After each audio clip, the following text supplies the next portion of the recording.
Assalamualaikum warahmatullahi wabarakatuh. Halo anak-anak, bagaimana kabarnya?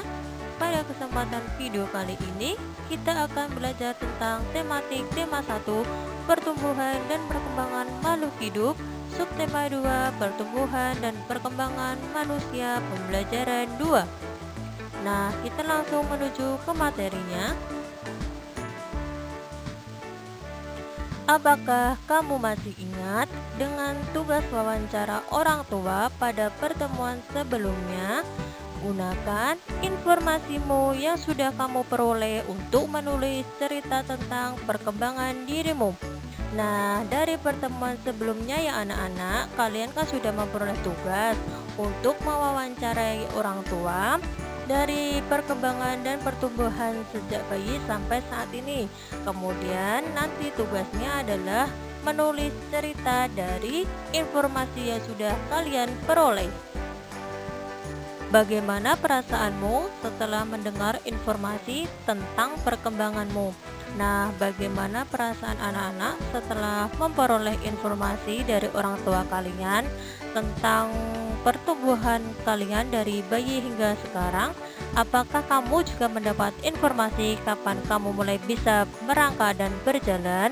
Apakah adik-adik mendapatkan informasi usia berapa kalian bisa merangkak, usia berapa kalian bisa berjalan? Itu dapat kalian cari informasi melalui orang tua kalian. Menghargai perbedaan, perubahan tinggi dan berat badan manusia berbeda-beda. Kekuatan manusia juga berbeda-beda. Perubahan tinggi dan berat badan manusia serta kekuatan adalah contoh pertumbuhan dan perkembangan manusia.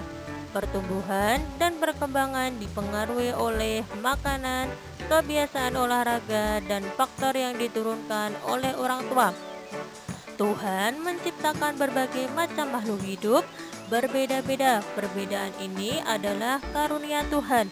Kita harus saling menghargai dan menghormati perbedaan tersebut. Nah, anak-anak, walaupun kita berbeda, tapi kita harus tetap saling menghormati dan menghargai seperti itu.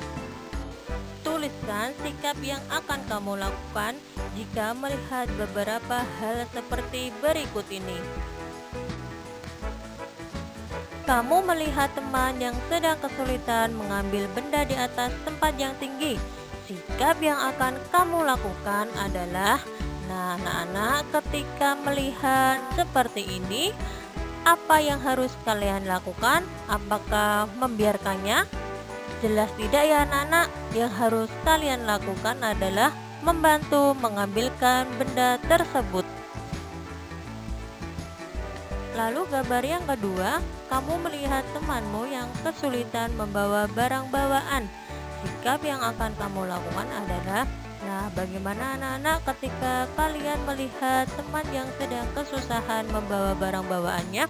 Maka sikap yang harus kalian lakukan adalah membantunya membawakan barang bawaannya tersebut. Gambar yang ketiga, kamu melihat temanmu yang kesulitan mengikuti gerakan tari. Sikap yang akan kamu lakukan adalah, bagaimana anak-anak ketika melihat temanmu?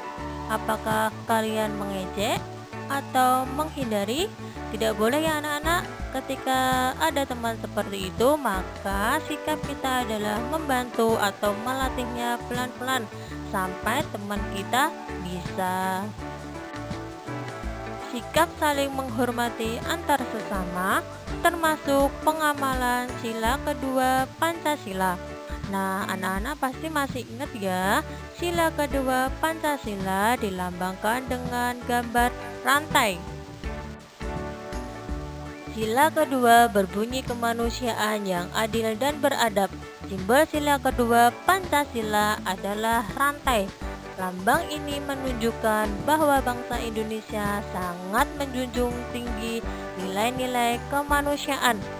Nah, anak-anak, dari sila kedua Pancasila kita belajar tentang bagaimana menjunjung tinggi nilai-nilai kemanusiaan.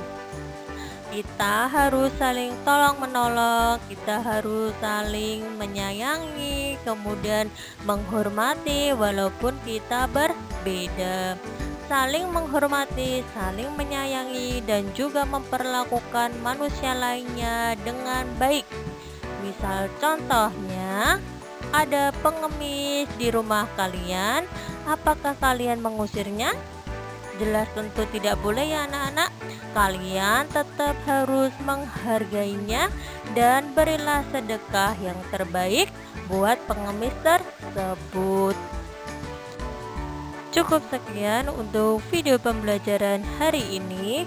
Semoga video pembelajaran ini dapat bermanfaat untuk anak-anak semuanya. Tetap semangat belajar.